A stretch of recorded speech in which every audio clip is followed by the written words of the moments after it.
The Lunaverse by Rainbowdoubledash. Episode 14, Tales of Ponyville by Rainbowdoubledash. Chapter 4, A Musical Bond. A love song for Bon Bon. You'll remember me when the west wind moves upon the fields of barley. You'll forget the sun in her jealous sky as we walk in the fields of gold. So I took my love to gaze a while upon the fields of barley. In her hooves I fell as her hair came down among the fields of gold. Will you stay with me? Will you be my love among the fields of barley? We'll forget the sun in her jealous sky as we lie in the fields of gold. See the west wind move like a lover so among the fields of barley. Feel my body rise when you kiss my mouth among the fields of gold. I've never made promises lightly, and there are some that I've broken, but I swear in the days still left, we'll walk in fields of gold. We'll walk in fields of gold. It's a work in progress. I need a final verse, I think, and using gold probably isn't the best choice. It feels natural, and until just recently, I probably would have gotten away with it. But now that Corona's back, probably not. I can't remember when I first met Bon Bon. She's just always there, a constant in my life. I can't even really remember our first kiss. Well, our technical first kiss. I remember our first kiss as a couple, of course. But I know that there were dozens more before that. The quick kind between close friends or sisters. Kinda I think we always knew heralded something deeper and more meaningful, but we didn't know how to act on yet. But then our first real kiss. It was our first date. I remember thinking that our date didn't seem anything at all that special. It was just more of what we did anyway. Almost disappointing, really, just to go out to dinner in the park. But then we were under this willow tree, watching a sunset over the lake that borders Whitetail Wood. Bon Bon snuggled close to me. I nuzzled her. At first because that's what I was supposed to do. But then I looked into her eyes and we kissed. There's a world of differences between a kiss and a kiss. And this was definitely the latter. Our lips touched and we instantly stopped being just friends, and that hasn't changed since. I think for a little while we were worried that it might do something to the friendship we had since forever. A little scared to change what we had going already. Love is invigorating. Love is the greatest feeling in the world. But love can be terrifying too. What if we weren't really in love? What if it didn't work out between us?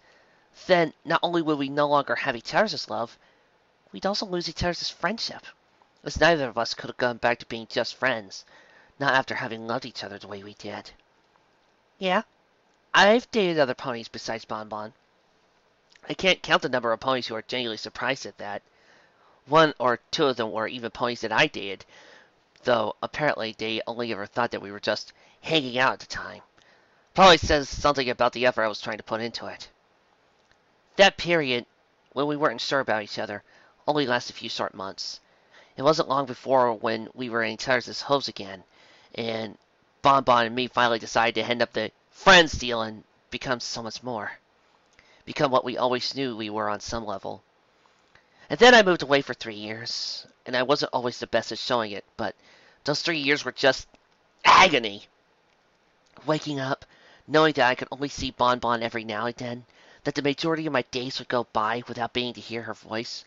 This one day where I realized that I had somehow gone from dawn to dusk without thinking about her, wondering if that meant I was falling out of love, and how that scared me until Octavia sat me down and told me how ridiculous I was being.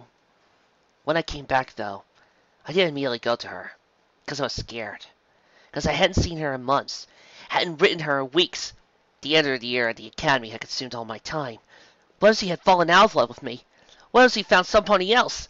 What if she couldn't forgive me for not wiring her for so long? For not seeing her for so long? In hindsight, I was being ridiculous again. In Bon Bon, she missed me with every fiber of her being, as much as I missed her. It's been months since I come back, of course. We've had good times and bad times. We've had arguments, and we've had to make up afterwards. We've laughed. We've cried. We've had each other, and always will. And I don't think we'll ever doubt that ever again. For a decent change, consciousness came slowly, rather than a result of Lyra falling where she lay onto the floor. She didn't open her eyes, instead simply feeling her way around the bed. She was lying on her right side, right foreleg tight against her body, while her left leg was draped over her withers, on the shoulder of somebody else. Bonbon, of course, who was lying with her back to Lyra, still asleep. This made for another change, as Lyra rarely managed to beat Bonbon to waking up. Lyra smiled, leaning forward and burying her nuzzle into Bonbon's thick mane, breathing deeply. The scent that came back was of hair, skin, sweat, and the same things you could smell in the mane of any pony, of course, but overlaying them was something else. The smell of sugar. Not the kind found in a sugar bowl, but rather the fine powder that could gather atop gummy bears or sucking sweets, laced with the scent of sugar where it doesn't other scents. Cherry, watermelon, dandelion, apple, rye, even rose. But pure sugar was the most prominent, and tinkered within Lyra a million happy memories, all of them dominated by the face of a single mare. To Lyra, it was the sweetest scent in the world. Bonbon shifted, rolling over. The movement made Lyra open her eyes, as she found herself looking into the teal eyes of her best friend, her mare friend, the pony who meant more to her than does about anything in the whole world. Bonbon was awake, it seemed, but didn't say anything as he leaned in and nuzzled Lyra, an action that the unicorn returned for several moments, before the two stopped, embracing each other tightly, both closing their eyes once more, and simply listening to the sound of each other's breathing. No words were needed, as both had reached the same conclusion. The day was a day for sleeping in. It couldn't last, of course. The store beneath their hooves, Bonbon's conventionorium, wouldn't open itself up, nor mind itself even if it did find some way to do so. The next time Lyra woke, much to her annoyance, her special talent may have been music, but Lyra enjoyed sleeping nearly as much. It was into an otherwise empty bed. Even without her mare friend occupying it, Lyra didn't get up, and politely ignored the fact that the clock in the room read 2 o'clock. Not quite a personal new record, but close. It was mid-spring, still just cool enough outside to warrant a comforter over the bed to keep warm at night, making the bed a powerful bastion of heat against the horror that was room temperature. She couldn't think of anything in particular that she needed to do with her afternoon, so there was no reason to. Bonbon stuck her head in the bedroom and saw Lyra laying on her back, staring at the ceiling and contemplating the deep mysteries of the universe. "Oh, good, you're awake," she said. "We need groceries if we're going to go on that picnic later today." Oh, right, Lyra thought. The picnic. That thing with the blanket and the eating of the food and the complaining about ants. Bonbon's heat was coming up, which meant that Lyra's mare friend was increasingly in the mood for romantic excursions. Lyra herself would probably be the same way in about a month. She nevertheless found herself sighing a little annoyance. "Let's just drink, Candy," she insisted, rolling over and covering her head with the bedsheet, completely encasing herself under the comforter, and closing her eyes again, even as she congratulated herself on the brilliant idea. The store downstairs was full of candy, meaning that if she could convince Bonbon this idea, she wouldn't have to get out of bed. Candy's good. Bonbon frowned. Lyra couldn't see Bonbon, of course, but she knew Bonbon, and she knew Bonbon would be frowning. "You can't have just a candy at picnic." "Maybe you can't." Whoa! The last escalation came when Bonbon grabbed the sheets with her teeth and yanked it from the bed. The drop of room temperature was from blissful warmth to the dreadful room temperature was immediate. Lyra glared at Bonbon, but the Earth Pony mare was already trotting from the room back downstairs to her shop, chuckling to herself. Lyra watched her retreat with a deep scowl. "You're lucky I love you!" she called after her. "Love you too, honey," Bonbon called nonchalantly. Lyra stared at her intended purchase, considering the money left in her bags, and what she had already, the cost of the current item on her shopping list. They were 5.5 bits apiece, rather expensive, but then they were large. Still, she hadn't exactly come down here intending to spend a fortune, and she wasn't sure how much she still had at home, and she needed to be careful with how much she spent. One never knew when a given show or concert might go poorly, or be cancelled due to circumstances beyond her control, and much as she hated to admit it, Trixie had a point after all. The income of a freelance musician was not exactly reliable, tending to come in large blocks, punctuated by periods of making almost no money at all. Wait, am I seriously about to take Trixie's advice? "I'll take 5! I am not a starving artist!" The watermelon sales pony brought it immensely, apparently focusing more on Lyra's proclamation there in a second. 5 it is, she said happily. That'll be 27 bits and 5 dangles. How long are you going to carry them? Lyra blinked a few times, clicking to her shopping saddlebag slung over her back, and then back to the watermelons. It was her impressive girth. She grimaced as she levitated out her bits and jangles. She wasn't about to go back on what she said, until Telka grabbed the watermelons. I'll just slug them, she said with a sigh, letting the 15 pounds worth of fruit hover over her back, as she turned and trudged off. She wasn't really feeling the weight yet, but telekinesis was in many ways like a muscle, one that was, in her case, more used to fine manipulation than heavy lifting. She resolved to make the rest of her trip as fast as possible as she checked her shopping list. Alfalfa, milk, eggs. Brown? Why brown? I prefer brown eggs. They're literally the exact same thing except for the shell color. Just get me brown eggs, Lyra. They're for brownies, and I'm using brown eggs. Brown it is. Peanut butter, tomatoes, cheese, sugar. White or brown? Both. I make brownies with brown sugar, but white sugar is for tea and coffee. Can I get white eggs too? No, but they're the same thing. If you want white eggs, fine, but you'll have to cook them. Oh, I'll just stick with brown eggs then. Oats, carrot. Got some when I saw Carrot Top earlier in the week. Check behind the celery. Why are they behind the celery? That's not where they go. Sorry, you weren't home, and I didn't want you to just leave them out. Fair enough. Daisies, dandelion, roses, bread. White or brown? I swear to the stars, Lyra! I love you. Landing in for the headache I'm getting for dealing with your antics. White or brown? I didn't really like Landy O'Reilly, but if you did, white! Watermelon. White or brown? Stop placing ink! Chocolate. White? Lyra, I will make you pay. No, I actually meant it. This is for brownies, right? It might be neat if you used white chocolate. Oh, sure, white chocolate. Let's give it a try. Lyra chuckled to herself as he continued through the farmer's market. By sole agreement between the two of them, what Bonbon and Lyra wrote on the grocery list was not to be brought up verbally, lest the two of them end up in completely nonsensical arguments. That had happened once, a confabulated debate that had ended up with the two of them in the middle of Ponyville, each accosting other nearby ponies and insisting that they decide what color green tasted like, and they had only stopped when Pinkie Pie, of all ponies, had told them that they were acting weird. Lyra was certain that green tasted like cheese no matter what, Bonbon said, and it turned out most of Ponyville thought about green and mint, however. The farmer's market was an open-air plaza in Ponyville's east. Like the town center, there was cobblestone beneath Lyra's hooves rather than dirt. But where the town center was dominated by a secret town hall, surrounded by sanitary shops, just as Bonbon's own store, the farmer's market had no permanent buildings in it. Instead, it was a collection of stalls and kiosks of varied sizes, set up once a week with ponies offering up their products for sale. It wasn't just farmers either, in fact. Some of the regular businesses of Ponyville would occasionally set up stalls to sell wares or services at discounted prices. The former because they weren't selling normally, such as excess clothing that was going out of fashion, and the latter as a sort of small sample, such as hoof signs. Lyra tried through the farmer's market. She had paid little mind to the gathering storm clouds that she could see floating over the everfree forest. They were large, yes, but it was hardly the largest storm she had ever seen over Everfree, and she was confident that the Weather Patrol could handle it.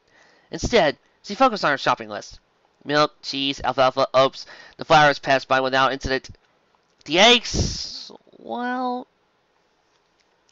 Are these the only eggs you have? Lyra asked Feathercomb. The white-coated wear-remained stallion ran the stall. Despite the sound of his name, Feathercomb was a nerve pony, albeit one who seemed awfully likely for one.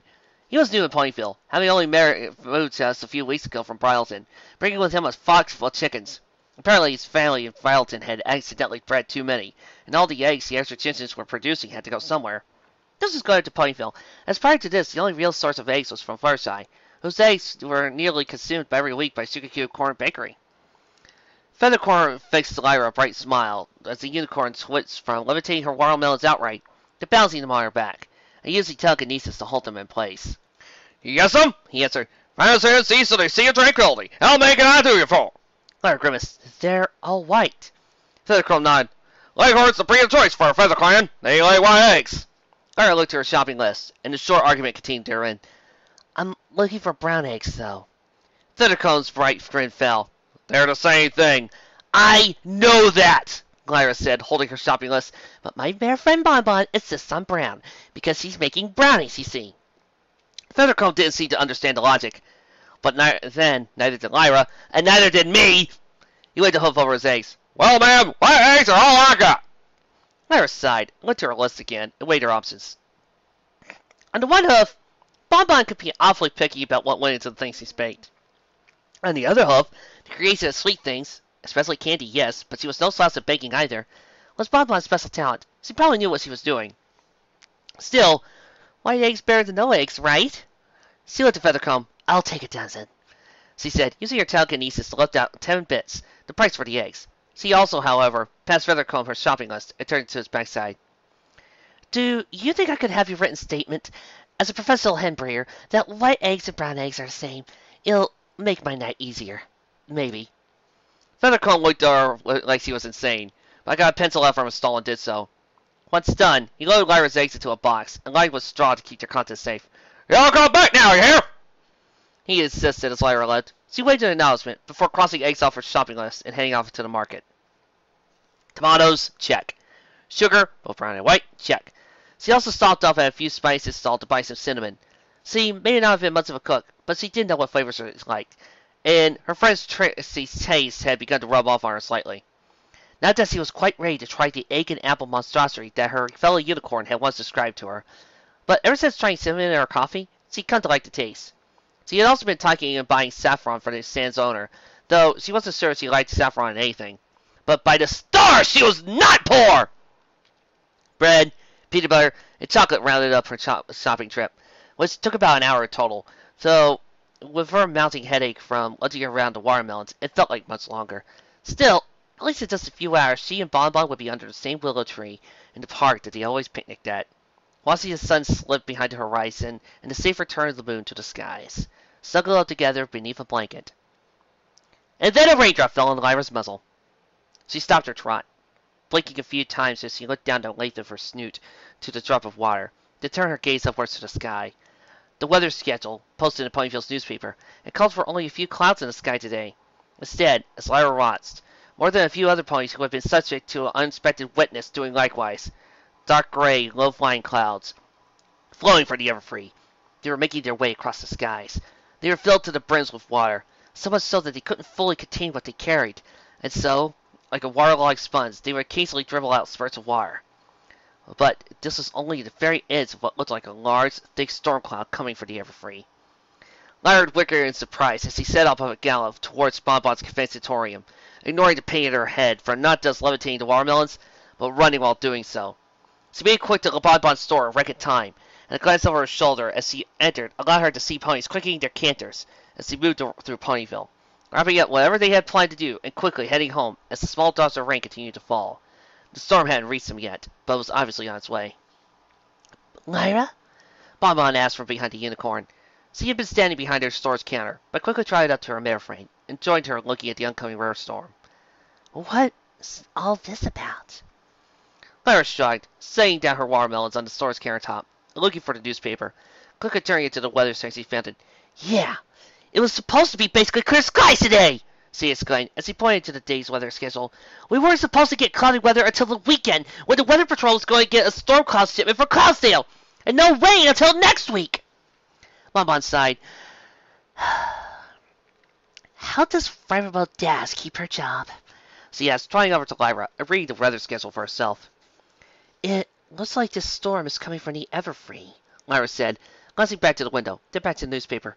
I mean, okay, I'm not a Pegasus, but I don't think this is a major storm. I don't hear any thunder or lightning, and the winds don't seem to be that bad. This is more like the entire Weather Patrol's decided to take a day off! Maybe something came up, Bonbon theorized, looking back out the windows herself. She sighed. Can't have a picnic now. There goes my business for today, too. The ponies gonna go out to the rain for candy. Lyra grimaced. Is that bad? She asked. Bonbon didn't actually own the confessionatorium yet. She was still making payments on the loan she had taken out for the National Bank of Equestria, and that would be at least for another year with her current payment plan. Bonbon shook her head, prompting a sigh of relief from Lyra. Weekdays are always slow. Most of my sales are on the weekends, and I've got some savings I can dip to, if absolutely I need. There were a few moments of silence as the two mares looked again to the oncoming storm outside, sighing as one. Guess the picnic is off for today, then. Bonbon nodded. Tomorrow? Can't. I'm hanging out with my dads all day, Lyra said, and I have a show the day after in Bryleton, if they don't run me out of town for this anyway. Lyra finished with a gesture to the storm. Bryleton was the next town over from Ponyville. If the Everfree storm didn't expand itself over Ponyville, then it would likely end up being the Bryleton's Weather Patrol's problem, which probably wouldn't make Ponyville's very popular there. Bonbon chewed her lip and thought, then the weekend, but I'll be too busy here. Oh! I am going to give the Weather Patrol a piece of my mind at the next town meeting! Lyra nodded, looking back at the window one more time. Well, she said, I've got groceries anyway. We can just have the picnic next week. Unless it snows or something! Bonbon chuckled a little, nuzzling Lyra, who returned it. After a moment, however, Bonbon stopped, eyeing Lyra's saddlebags. One of them was partially open, and Lyra saw when she glanced down at its contents. Specifically, a box full of white eggs could be seen. She looked at Lyra, eyebrow-rising. Feathercomb only had white eggs, Lyra said, telekinetically fisting out the worn affidavit from the henbreeder. But he promises that they're exactly the same thing. Bonbon sighed. But I'm making brownies, she moaned. She noticed the watermelons, the 5 watermelons for the first time. And why do you have so many of these? We'll never go through all of them. Because I'm not a starving artist! Lyra exclaimed. Lyra didn't see attention. She put a hoof to her mouth as Bonbon stared at her curiosity. But I am a little bit of an idiot, she added, chuckling as her horn glowed as she picked up the watermelons. Can I get some help finding a place for all these? Lyra sat at the confectionatorium's window, staring out at the rain that had begun to fall in earnest about half an hour ago. While Bonbon had been correct about not getting any business as long as it was raining, she had received a few last-minute customers before the rain began. Those were gone now, however, meaning that at the moment, Bonbon had little to do other than quadruple check her inventory and make small talk with Lyra. Normally, she would have spent downtime like now making more candy. What with business unlikely to pick up for as long as the rain lasted, she didn't see the point. The topic of conversation had been Bonbon describing, in exacting detail, why brown eggs were necessary for brownies. Lyra spotted a certain magenta pony out the window. Hey, is that Shirley? She asked, leaning forward to look out. Bonbon trotted over to the window herself, glancing out. Yes, it is, she nodded. What's she doing out in rain like this? The rain wasn't precisely a torrential downpour, but there was certainly a lot of it. Shirley, who the two had known for nearly as long as they had known each other, was trudging along wearing a raincoat that appeared to have failed utterly as its intended duty. The schoolteacher looked like she had given up on any attempt to try and stay dry anyway, and instead was simply trying toward her home. Bonbon tapped a hoof against her mouth as she considered cheerily, then smiled wickedly, dashing away to the sink behind the counter, filling up a bucket full of water, trying over to Lyra. Dump this on her, she commanded. Why? Because it'll be funny, Bonbon said, nodding sagely. Besides, she's soaked anyway. Lyra stared at the full basket, then glancing back out at Shirley. She opened her mouth and began to raise further objection. I won't make brownies. Bonbon cut in before Lyra could speak. Objection withdrawn. Lyra decided, grasping the bucket telekinetically as she trotted over to the door of the confessionatorium. Bonbon following her, Lyra guided the bucket out slowly, without Shirley noticing, to hover just over Shirley's head. At the last possible moment, Shirley glanced up, saw the bucket wrapped in Lyra's golden evanescence just as Lyra tipped it over. She let out a yelp of surprise as the water poured over her face, sputtering her into sheer volume, if not shock.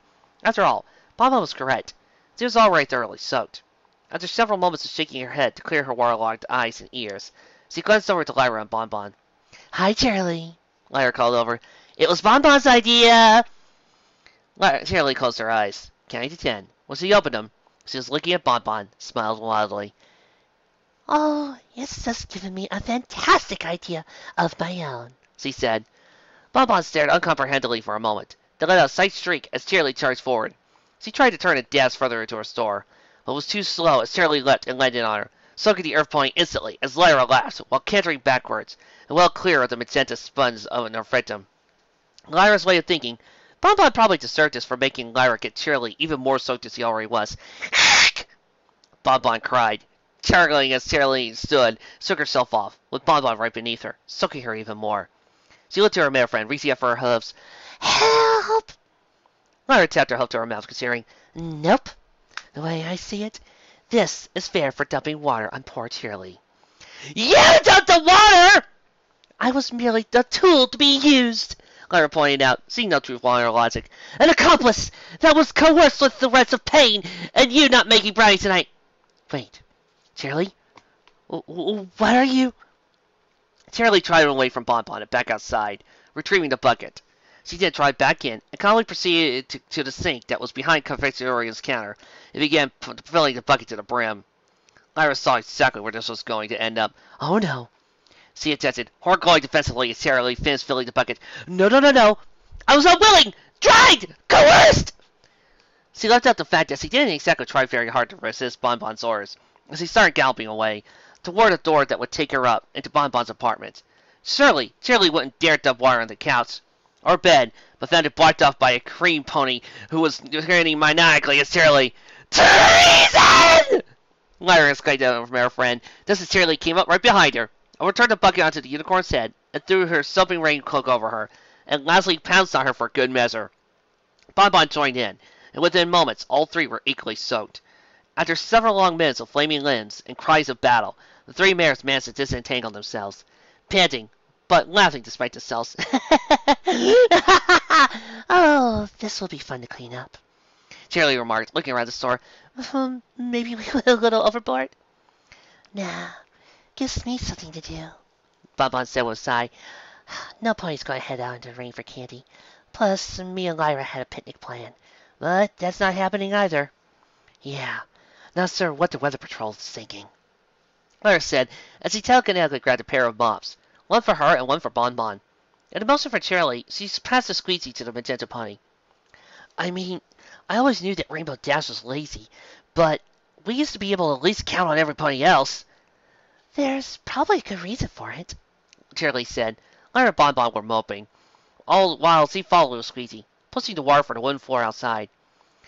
Didn't Carrot Top say something about organizing a storm for the Farmers Union? I thought that was next week, Bonbon ventured.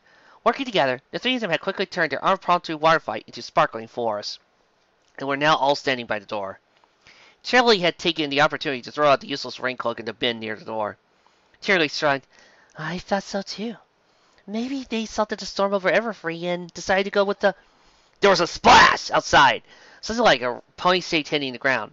The three looked and saw that raindrops had landed in a large puddle of mud.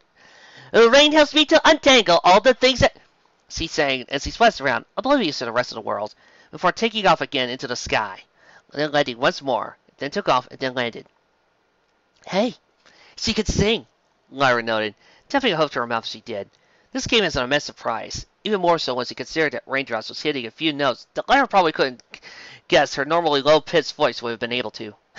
Pretty good, too. What has her in a good mood? Well, let's think. Her name is Raindrops. Her cutie mark is Rain, and it's reading. So it's clearly because Trixie has finally learned about the birds and the bees. Lyra blinked rapidly a few times at that, before turning her male friend's sock.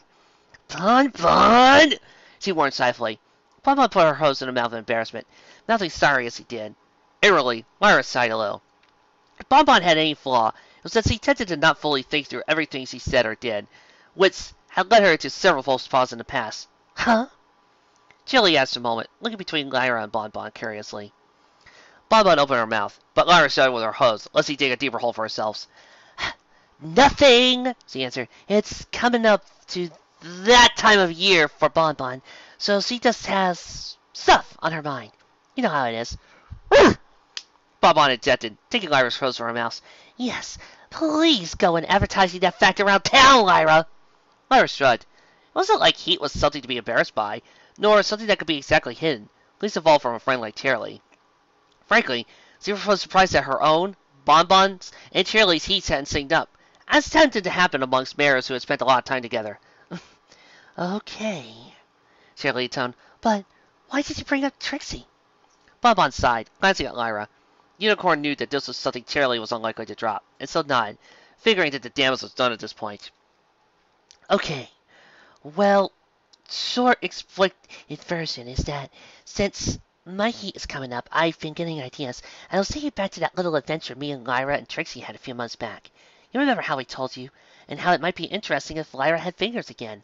But for that, we need Trixie's help, and since he's not exactly experienced, it tends to get all panicked whenever the subject comes up. I'm not so sure how to approach her. Also, I object to the transforming part again, Lyra provided, for raising an eyebrow. Just as at first he heard of Bonbon's idea, as he didn't need long to decide, he was wholeheartedly against it.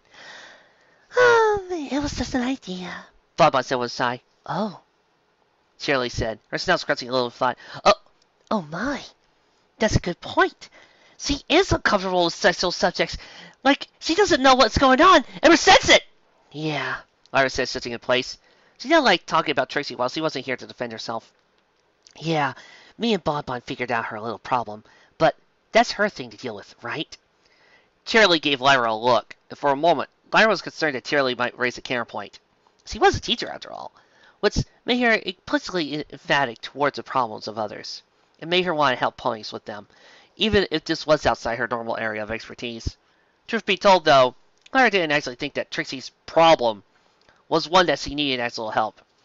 Trixie was a virgin, and there was absolutely nothing wrong with that.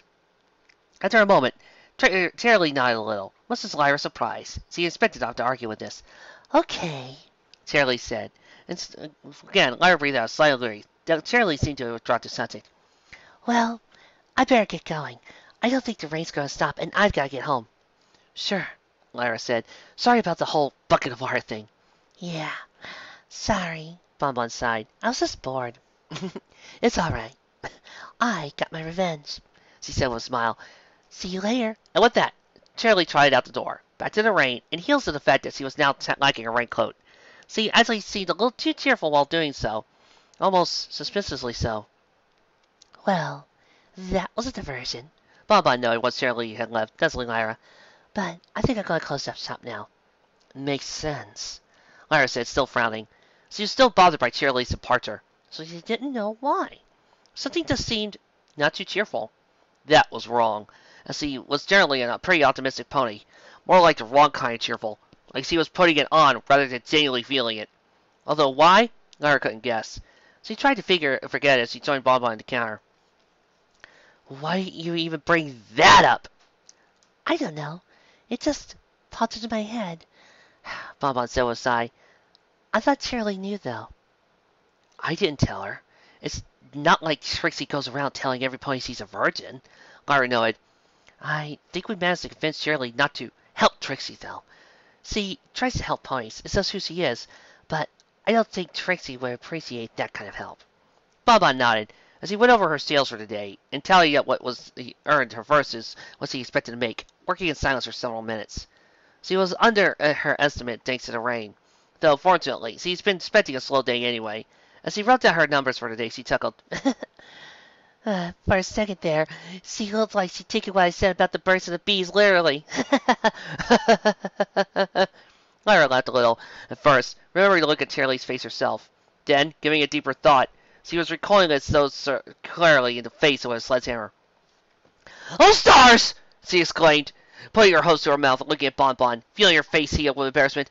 I think she did take that literally! Bonbon looked at Lyra. What? Oh! Oh!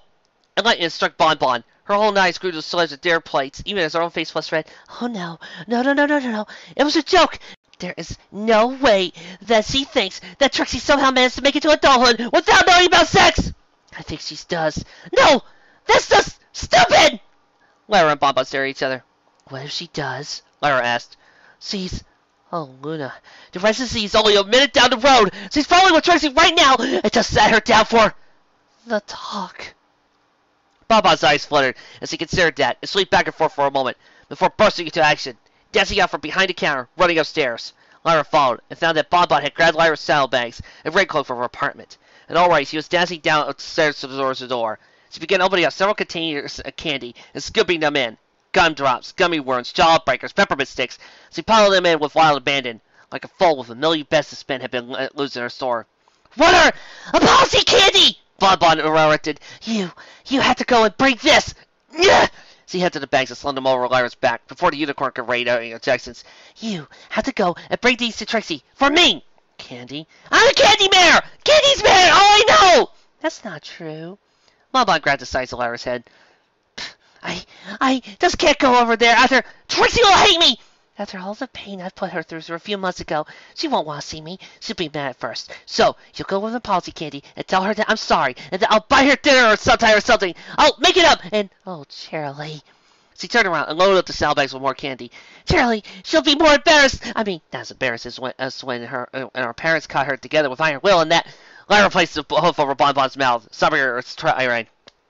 Bonbon, she said, calm down. Trixie won't hate you for this. I don't think she will, anyway. Bonbon fixed Lyra her most desperate stare, one that was impossible for her devoted mare friend to turn down.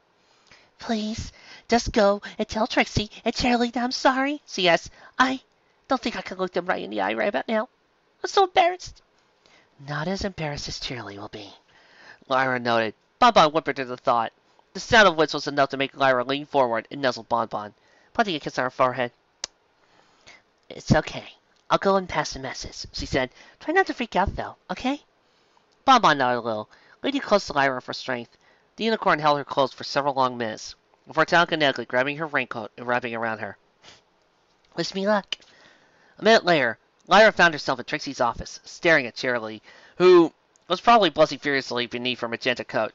Trixie, who was definitely blushing and was standing with her heart glowing a vibrant hue, looking as if he was ready to kill some pony. And for whatever reason, Raindrops, who looked like she had just gotten out of the shower, rather than spending her afternoon sinking and living through mud puddles. Like Charlie, Lyra, and Bonbon had seen her do earlier, and who was probably blushing the most furiously of them all. So, I'm guessing I'm too late to stop Charlie, then? Lyra ventured. She had known this would probably be the case, but she had to hold out hope. Trixie was shaking slightly, though from whether anger or disgust, Lyra didn't know. Bit! She said slowly, in a low voice, doing surprisingly good, if unintentional, impersonation of Raindrops. The Pegasus herself was glancing between Trixie, Charlie, and Lyra. Okay, what did I miss? She demanded, scuffing a hoof on the floor and whickering in annoyance. I go upstairs to clean myself off because you, she pointed the hoof to Charlie, told me to, and now all of a sudden I'm taking offense of Trixie? I thought, Charlie said softly, looking between Trixie and Raindrops, thought that Bonbon made it sound like, and then I came in and you two were punching. Lyra's eyes widened at the implication. So that's why Raindrops had been so happy. No, we weren't! Trixie exclaimed loudly at Lyra's reaction, stopping her horrors as her horn glowed, as she all but hurled a book on the floor, telekinetically at Lyra. Lyra flipped through the book until she found the spell Trixie was referring to, glancing it over, and glancing slightly at the picture of two unicorn wizards, for all intents and purposes, making it out. It's a spell, a memory spell. Conduit is through the mouth. You just tried it in a bad time, and Bonbon. What is Bonbon doing talking about me behind my back? Lyra blinked, looking up from the spellbook at Trixie. It was an accident, she insisted, horn glowing as he levitated her saddlebags off her back and set them down in front of Trixie. We weren't talking about you behind your back. Or, he didn't mean to. And Bonbon's sorry, Trixie. So she sent you this apology candy. Same to you, Charlie, Lyra said, looking to her second oldest friend. She didn't mean to make you embarrass yourself, and she's sorry. And she'll make it up to you, too, okay? There was a prolonged silence as Trixie shuffled from hoof to hoof. Charlie stared at the floor in shock. Lyra looked on hopefully. Eventually, Raindrops coughed slightly, ruffling her wings and reminding the other three that she was there. Can I have some? I kind of missed dinner, she asked. The other three ponies stared at her, before Trixie began to giggle slightly. She was joined, after a moment, by Charlie, then Lyra, and Raindrops both. The giggles practically gradually evolved into guffaws, then full-on laughter, enough to send the four mares tumbling to the floor, and out Trixie's office in stitches. This lasted for a few good minutes, as he just considered what had brought them here. Lyra in particular trying to figure out what Charlie had said to Trixie to put her in a state of near ecocidal theory. Each possibility seemed, when viewed from the outside at least, more hilarious than last. At length, the laughter died down, and Charlie nodded. Trixie nodded as well, leaving a hoof at Raindrops. Apparently, we're mare friends now, she said, chuckling as he levitated several jaws breakers. So I guess I had to share with you. Help yourself, and I'm sorry about calling you an imposter earlier. Really, I am. It's okay, Raindrops said, as he began looking through the bag of candy, singularly on gummy bears, Joined after a moment by Charlie, who was looking for peppermint sticks. I'm sorry for thinking you hated me. And I'm sorry about jumping to conclusions about you, Trixie, Charlie added, through seeing eyes at Lyra. Though I had some help there. Bonbon's sorry. And I'm sorry, too, Lyra said. She waved a hope to indicate every pony in the room, even as her horn glowed, and reached in the bag herself, grabbing a few dummy words. We're all sorry. Let's just assume that and proceed from there. There she was again, a sound of Residency's doors opening, and the four mayors in Tracy's office turned to look and saw Carrot Top and Ditsy Do, the former looking like she had just come from a trip to a spa, and the latter dressed in her male mayor uniform, both wearing raincoats, entered the Residency. Sorry, it's happy, Carrot Top finished saying to Ditsy, who looked into Tracy's office. Oh, is everybody really here? Saves me a few trips, Ditsy said happily, as she and Carrot Top both took in a small herd of mares. The fact that all four of them still had traces of embarrassment on their faces, and a pile of candy between all of them. Huh? Oh, what do we miss? Love is a complicated thing. At a glance, Bonbon and I don't have a whole lot in common, but we do anything for each other. I even ventured into hostile territory with a peace offering for her. Ponies don't have to be the same to be in love. It's a greater force than that. Friendship is the same way. Me and my friends are a dysfunctional mess from time to time. A lot of the time, actually, now to think of it. But they're my friends. I'm their friend. No matter what we go through, or put each other through, in the end, everything will work out just fine.